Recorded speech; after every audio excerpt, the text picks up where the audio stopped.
Ако имаш болки в кръста, в ставите, в коленете, вземи мерки на време, тъй като в противен случай ще започнеш да мислиш за операция.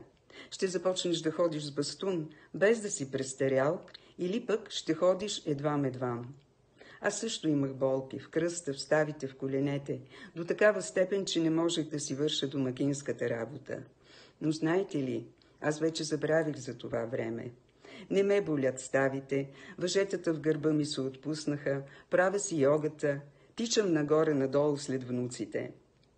Предлагам ви цялостна програма за костно-ставни проблеми, която ползвам повече от 15 години и която е мой начин на живот, включваща алоe вера гел за пиене с колаген, капсули с хондроитин и глюкозамин, витамини, минерали и други, съчетани с подходящо хранене и движение. На мен ми помогна. Може да помогне и на теб. Опитай.